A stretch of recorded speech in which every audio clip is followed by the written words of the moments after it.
Hare Krishna, my friends. Welcome to Bhaktiville. And here we are. It's Friday night, and we are reading Brahma Samhita. What a great way to spend the evening. Last week, we read verses 1 and 2. And for me, while it was pretty amazing, it was a bit rough. I have to admit, reading this book is a challenge for me. There are a lot of things I don't know, so I have to look them up. Some of the language of the writing is difficult for me, too. Last week, we ran into the words, I don't even know if I can say them, uniquadrantal and triquadrantal. I've never even heard of these words before, but in context to the reading, Srila Bhaktisiddhanta is referencing the material and spiritual worlds. So the material world is described as being 1/4 of that whole material spiritual thing. And so the material world would be uniquadrantal, 1 part of the 4th. The spiritual realm would be triquadrantal, or 3 parts of those 4ths. So with that clarification under our belts, let's get started with today's reading. Oh. Hey, so Bhaktiville, does that explain those 2 words? Because we both kind of tripped over those words. Yes, he says yes. All right, so before we get started with anything, let me offer my obeisances. Nama Om Vishnu Padaya, Krishna Prashtaya Bhutale, Srimati Bhaktivedanta Swamini Iti Namane. I offer my respectful obeisances unto His Divine Grace, A.C. Bhaktivedanta Swami Prabhupada, who is very dear to Lord Krishna, having taken shelter at his lotus feet. And please accept my personal obeisances. Panchakalpa Turudhyascha, Kripa Sindhu Pyevacha, Patitanam Pavanebhyo, Vaishnavebhyo Namo Namaha. I also offer my respectful obeisances unto the Vaishnava devotees of the Lord. They are just like desire trees, and can fulfill the desires of everyone. They are full of compassion for the fallen conditioned souls. So before we get started, we want to sing Jaya Radha Madhava. Did I put it up here? I think I did on the board. Yes, yay! Okay, so cartels are not next to me, so I'm just going to have to clap my hands. And we'll just sing it through once. We won't do a whole big deal. But Prabhupada used to always sing this song before class. Before class, trying to think. Always on the Sunday lecture, he would sing this song. Not sure about daily. Anyway, here we go. So you can repeat after me, all right? Jaya Radha Madhava Kunja Bihare Jaya Radha Madhava Kunja Bihare Gopi Channa Balaba Girivardhari Gopi Channa Balaba Girivardhari Yashoda Nandana Raja Jana Ranjana Yashoda Nandana Raja Jana Ranjana Ho Jamuna Tira Panachari Munatira Vanachare. Sorry, got out of tune there at the end. Bhaktiville says, yes, I love this song. I never tried to remember that one, but I remembered it anyway. Good job. Oh, it was good. Thank you. All right, so on my recollection, we are on page 15 of the PDF, or there's no page number, so that's all we have is page 15 of the PDF. with text 3. Here's a 17. Well, we didn't read text 3, so 15, 16, we'll end up on 16, but the Sanskrit is on page 15 of the PDF. Okay, cool. All right, so can't remember what we've been doing the past couple weeks. We don't have someone to sing it afterwards. You know, our dear friend Candita passed away. So I think we'll go through and do the, each word so that you can sing it all at once. And then I'll sing it through one time after that, and then we'll just move on to the synonyms. Dr. Mimula says do it one time. Yes, that's what we'll do. All right. Karnikaram mahadyantram. So these are all very short, so I'm not going to break it up too much. All right? All right. Shatkonam brajakilakam. Shatkonam brajakilakam. Shad anga shatpadishtanam.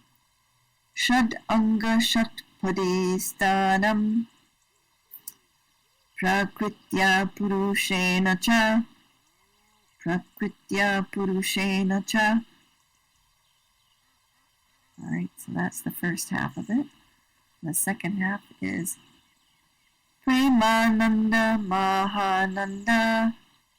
Premananda Mahananda. Rasena vastitam hiyat. Rasena vastitam hiyat. Jyoti rupena manuna. Jyoti rupena manuna. Kama bijena sangatam. Kama bijena sangatam.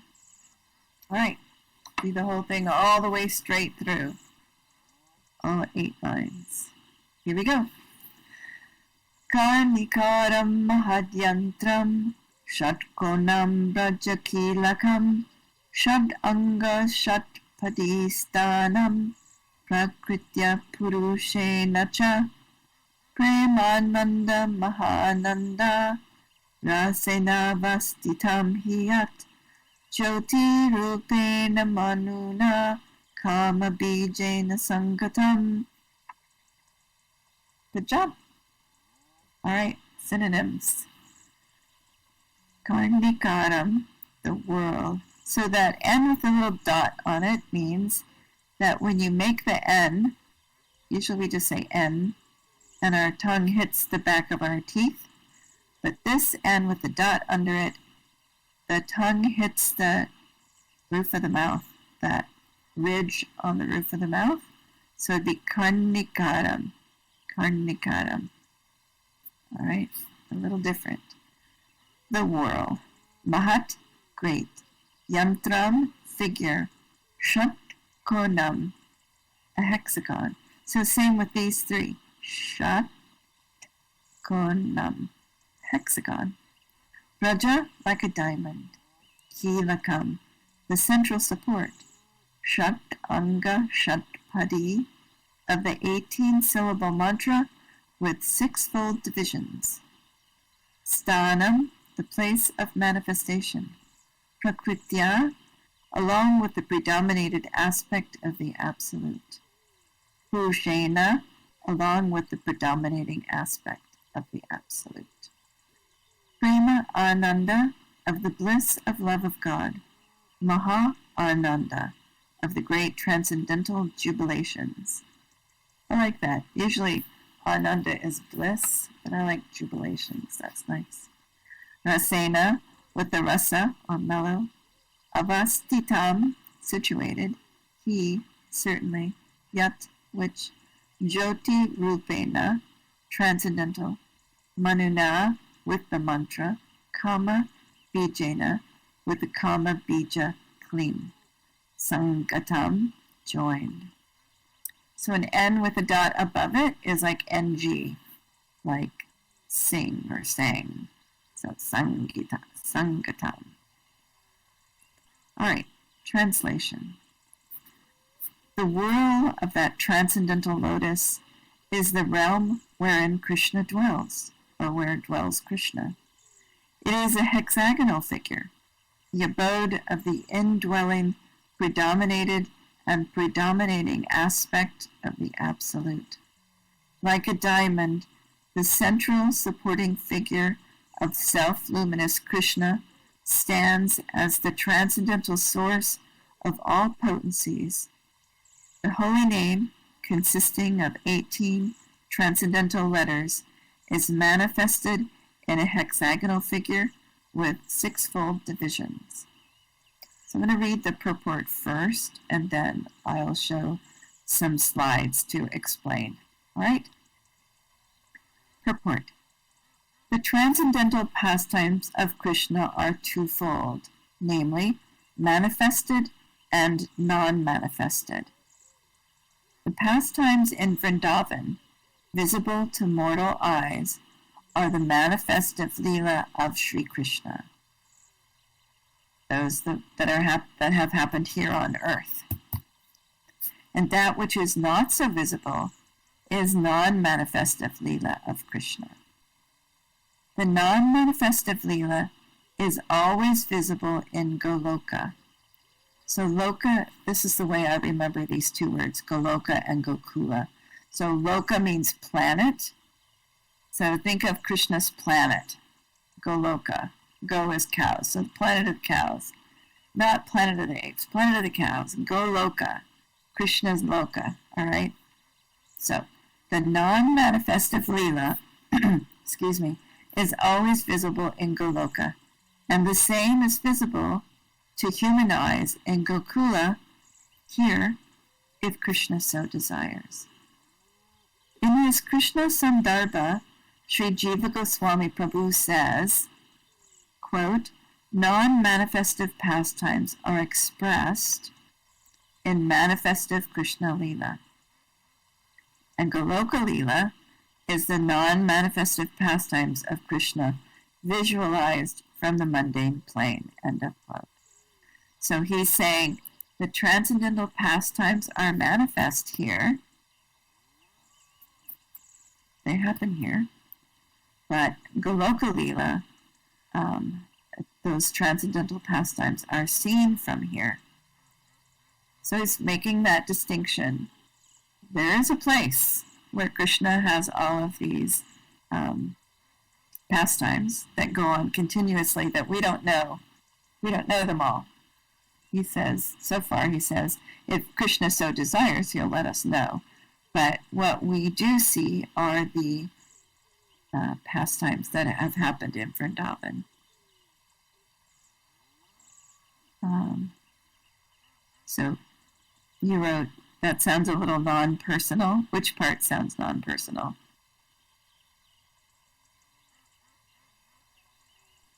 The verse? Oh, but remember that Krishna is complete, how it describes, he says in the verse, how it describes Krishna. Well, just remember that Krishna is full and complete in his name, even in the writing of his name. Even all of that is all personal. He sounds like a symbol here. Yes, he does sound like a symbol here. But he is trying to explain this mantra, which we'll look at. That's why I wanted, maybe I should show pictures. Okay, so let's look at the pictures for a minute. Because then it won't feel so impersonal. Let me get my mouse going in the right place here. All right, so, yeah, not this picture, not that picture, not that picture, not that picture. Okay, so this is the picture from last time that I wanted everyone to see that I hadn't put up yet. So this is the 1/4, the uniquadrantal. What's the word again? It's such a foreign word. Uniquadrantal. uniquadrantal. So this little black spot down in the bottom corner, that's the uniquadrantal part. The one part of the fourths where we are. We're here. And the rest of it is all Krishna Leela. It's the triquadrantal part. So that was the picture I was trying to explain last time. All right, so that's that picture. Then this is what we're talking about today.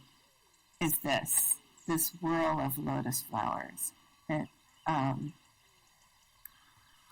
me read the verse again. The whirl of that transcendental lotus is the realm wherein dwells Krishna. Okay, so there you can see this whirl, and Krishna's there in the middle. And then the first group of petals of the lotus are the manjaris. You know, all the manjaris that Lalita, Vishaka, Chitra, Indulekha, Champakalata, Rangadevi, Tungavijasu Devi.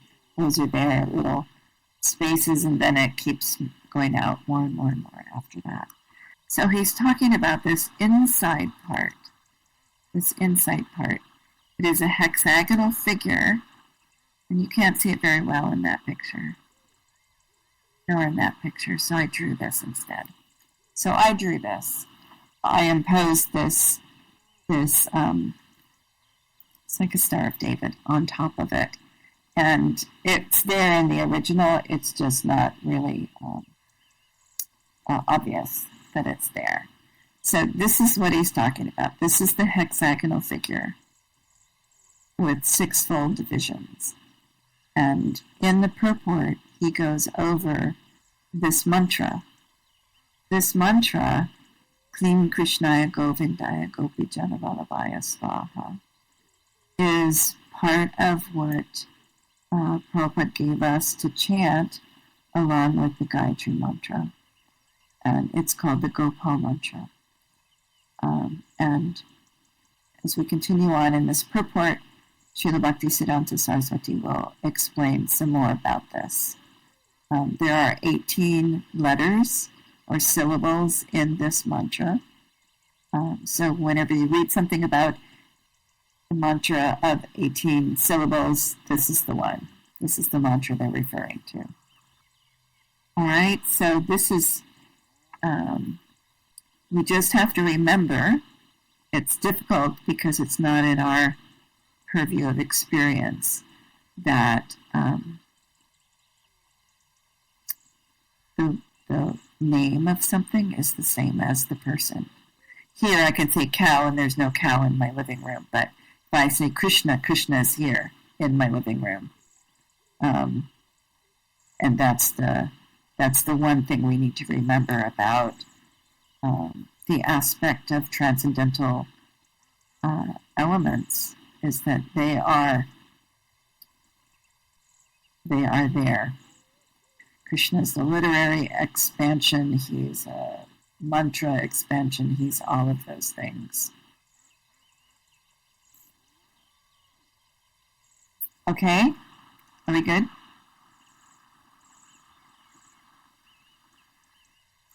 Yes, okay, good. All right, so let's continue with this. All right, so I just read that quote from Jiva Goswami in from Krishna Sandarbha, which is part of the Shat Sandarbha, the 6 Sandarbhas that he wrote. Jiva Goswami is the philosopher par excellence of our lineage. He is the person, the hair splitter, who will split hairs and get down to the absolute nitty-gritty of every single word and syllable. He will do that. All right. Noted. All right. This is also corroborated by Sri Rupa in his Bhagavatamrita. The progressive transcendental manifestation of Gokula is Goloka. So Goloka is the self-same majestic manifestation of Gokula. So he's saying they're the same. Some we can see and some we can't. The eternal pastimes of Sri Krishna, although not visible in Gokula here, are eternally manifested in Goloka. There, the planet. Goloka is the transcendental, majestic manifestation of Gokula. The manifestations of the non-manifestive pastimes of Krishna with regard to the conditioned souls are twofold, namely, 1, worship through the channel of the mantras, inaudibly recited, liberating, self-dedicatory, transcendental sounds, and 2, spontaneous outflow of heart's spiritual love for Krishna.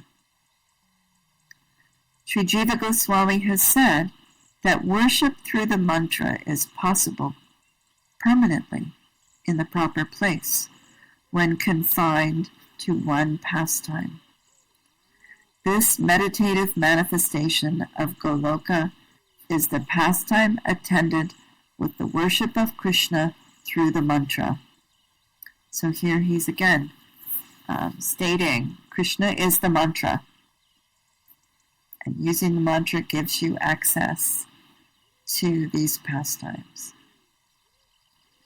Again, the pastimes that are performed in different planes and in different moods are autocratic or absolute in diverse ways. Hence, sva-rasiki. So sva-rasiki means something that's appropriate for one's own original aptitude of love. So we all have our own defining qualities, different from others. And so he's saying that the sva-rasiki, that whatever's appropriate for your aptitude of love, your approach for love, your rasa. All right? So that is to say, spontaneous outflow of heart's spiritual love for Krishna. The shloka conveys a twofold meaning. One meaning is that in the pastime attended with worship through the mantra, consisting of 18 transcendental letters, transcendental words contained in the said mantra, being differently placed, make a manifestation of only one Leela of Sri Krishna. As for example, Klim Krishnaya Govindaya Gopi Janabalabhaya Svaha. So let's look at this illustration that I created up here on the board. So Klim is in the middle. Klim is called the bija mantra, or the seed. Bija is seed.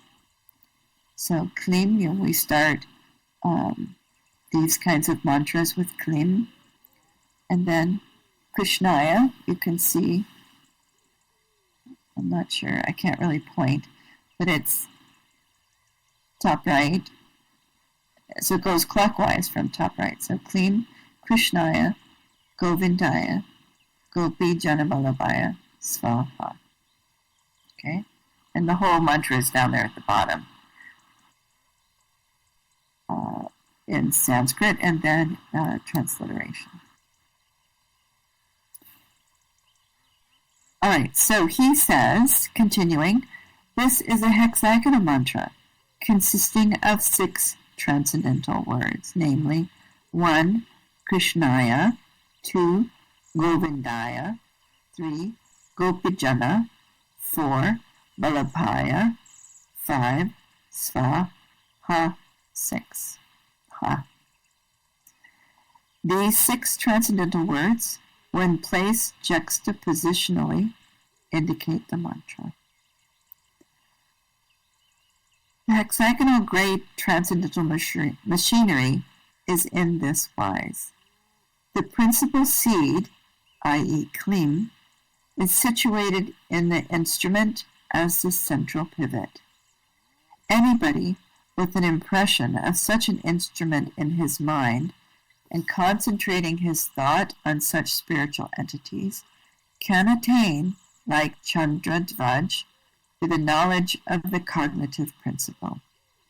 So I tried to find information about who Chandradvaj was, and I couldn't really find any specific details. But his story, I'll just read this. The specific details of the King Chandradvaj story are used to explain the concept that a devotee should be attached to everything that belongs to the Supreme Lord, rather than developing a personal sense of ownership or attachment to material possessions. There was a really fun story while I was reading this. Bhaktisiddhanta was, as a child, was practicing some mantras, and some monkeys came and stole the bananas that were sitting next to him, and he got up and started running after them, yelling and screaming at them. And he came back, and his father asked, "So here you're studying all of this about being detached and, equipoised and all that, so why were you running after the bananas?" And he said, "Well, those bananas belong to Srimati Radharani. I was just, trying to get them back for her." So there it is, rather than developing a personal sense of ownership, we should be attached to everything that belongs to the Supreme Lord. All right, so Chandradvaj, continuing here. The word sva indicates kshetrajna, and that kshetrajna is the body or the plane of activity. So he says, one who is conversant with one's inner self, and the word ha indicates the transcendental nature. This meaning of the mantra has also been corroborated by Sri Hare Bhaktiville.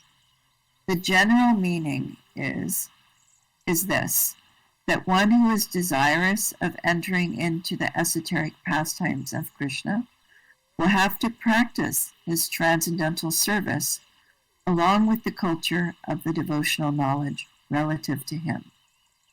1. Krishna Swarupa, the proper self of Krishna. 2. Krishnasya Chinmaya Rajalila Vilasa Swarupa, the true nature of Krishna's transcendental pastimes in Braj. 3. Tat Parikara Gopijana Swarupa, the true nature of his spiritual associates in Braj, namely the spiritual milkmen and the milkmaids, so the gopis, the gopas, the cowherd boys, and the gopis, milkmen and milkmaids. 4. Tad Balaba, the true nature of self-surrender to Krishna in the footsteps of the spiritual milkmaids of Braj. 5. Shuddha Jivasya Chit Jnana Swarupa, the true nature of the spiritual knowledge of the unalloyed individual soul. And 6. Chit Prakritir Artat Krishna Seva Swabhava, the true nature of transcendental service to Krishna is that this esoteric relation is established on the awakening of one's pure cognition. The meaning is that rasa is only the transcendental service of the central refuge, Sri Krishna, as predominating aspect of the Absolute, by one's ego as the spiritual maid of the predominated moiety of the Absolute Whole, or integer, attended with pure devotion in the shape of one's entire self-surrender. So moiety is part. So if I were editing this, I would break that up into a couple of sentences. So he's saying that rasa is your transcendental service to Krishna. And that you are is, I think this is interesting. So Prabhupada used part and parcel in here. It's moiety of the absolute integer. So that's the part and parcel right there. The moiety of the absolute integer. Attended with pure devotion in the shape of one's entire self-surrender. So it's still, he's still saying that your service and is directed and related to your sva, what you set up ahead, svaha, your personal self, who you are, swarasiki, your original aptitude, who you are created, who you are. Continuing. The pastime in Goloka, or in Gokula, during the stage of devotional progress, is the meditative worship through the mantra. And during the stage of perfection, the pastimes manifest themselves as the unrestrained, transcendental jubilations. This is the real aspect of Goloka or Gokula, which will be made more explicit in due course. The meaning of the words Jyoti Rupena Manuna is the transcendental meaning, is that the transcendental meaning is expressed in the mantra, by means of which, on transcendental desire of love for Krishna and the service of Krishna being added, one is established in the eternal love of Krishna. Such eternal pastimes are eternally manifested in Goloka. All right, so that was just one verse. So much packed into that, huh? So much, so much, so much. Questions or reflections, Bhaktiville? A lot.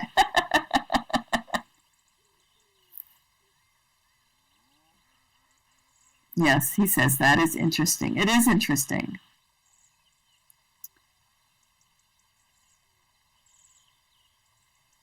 It is hard to read too. I would really edit this.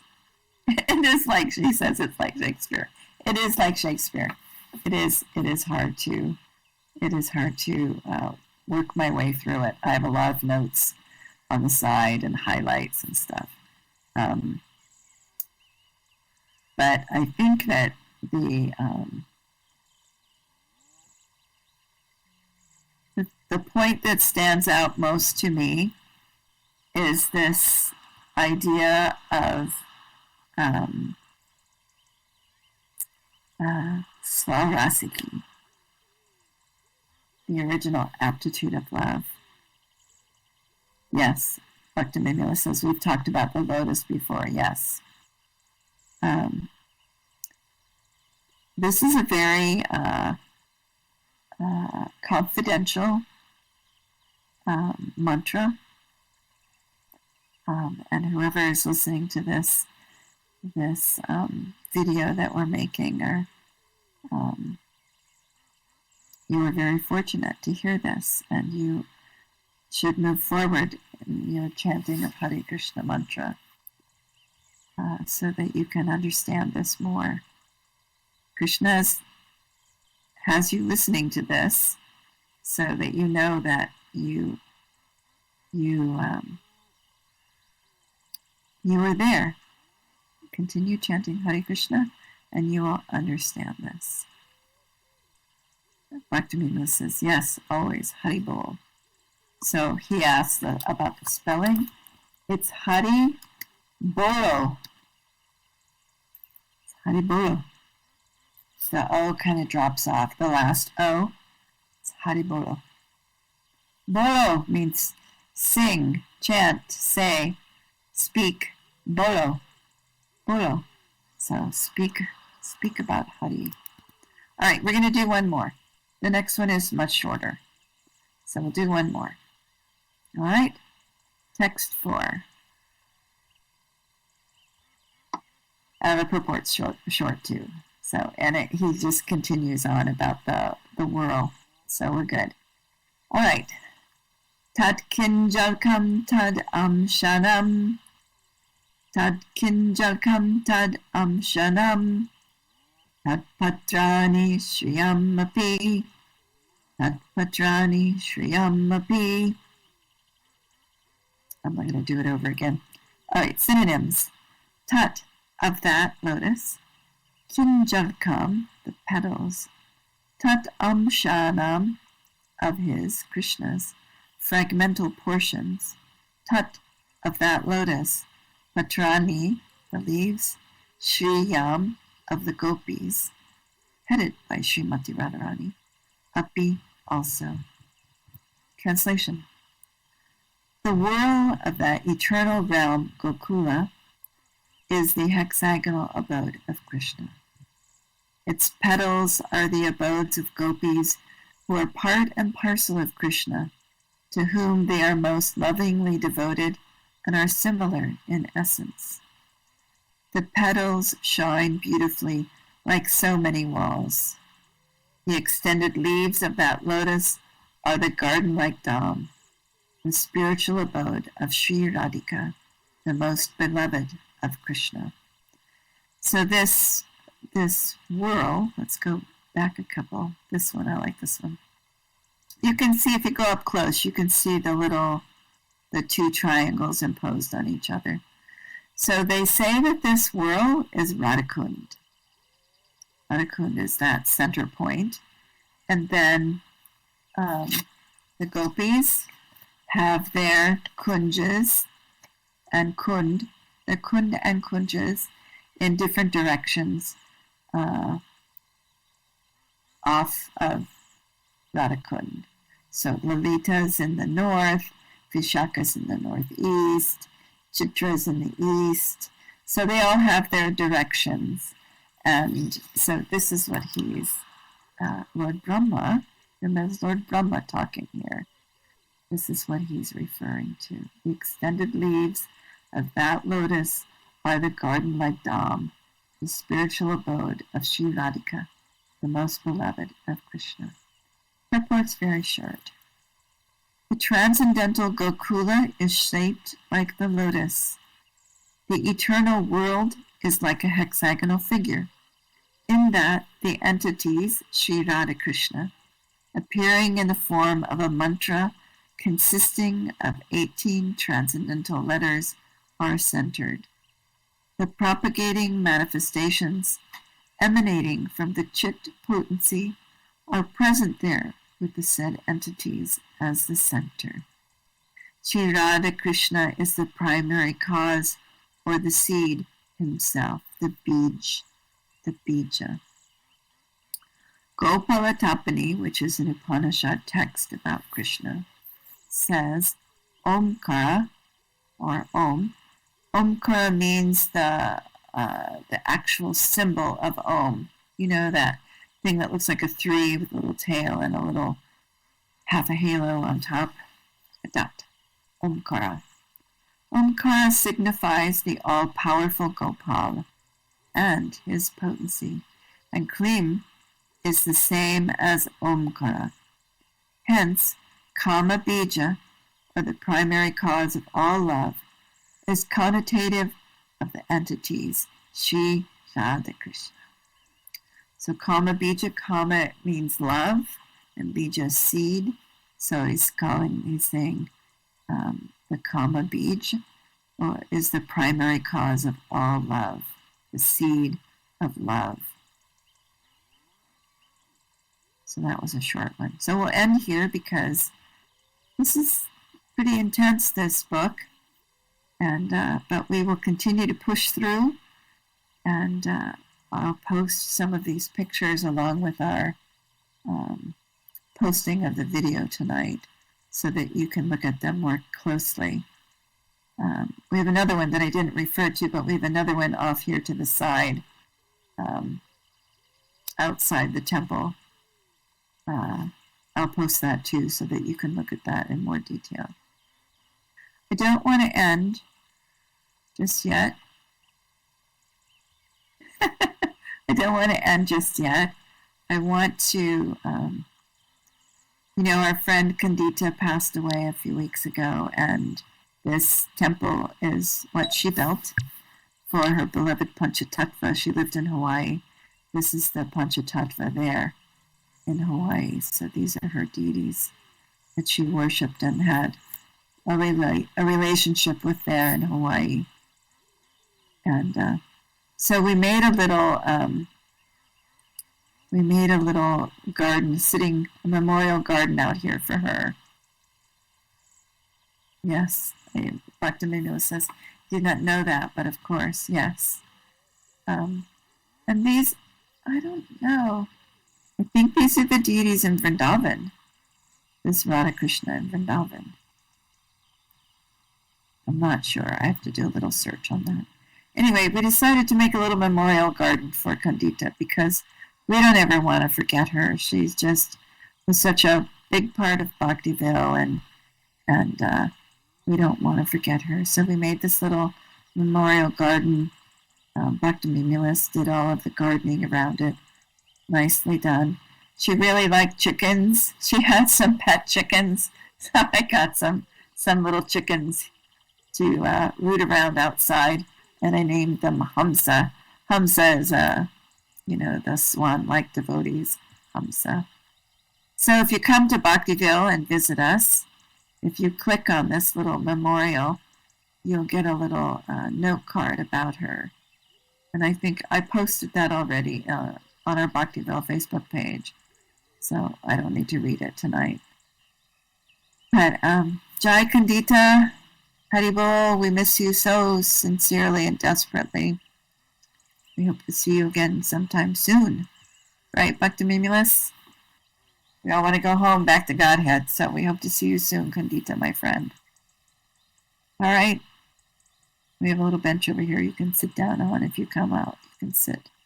Sit with your chickens. Think about Kandita. And what an exemplary life she led as an artist and a devotee. Anything else you want to add, Bhaktiville?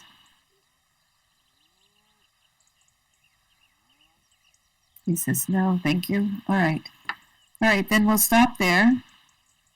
And all glories to Srila Prabhupada. All glories to Srila Bhaktisiddhanta Saraswati Goswami for making this translation in English for us. All glories to Srila Prabhupada.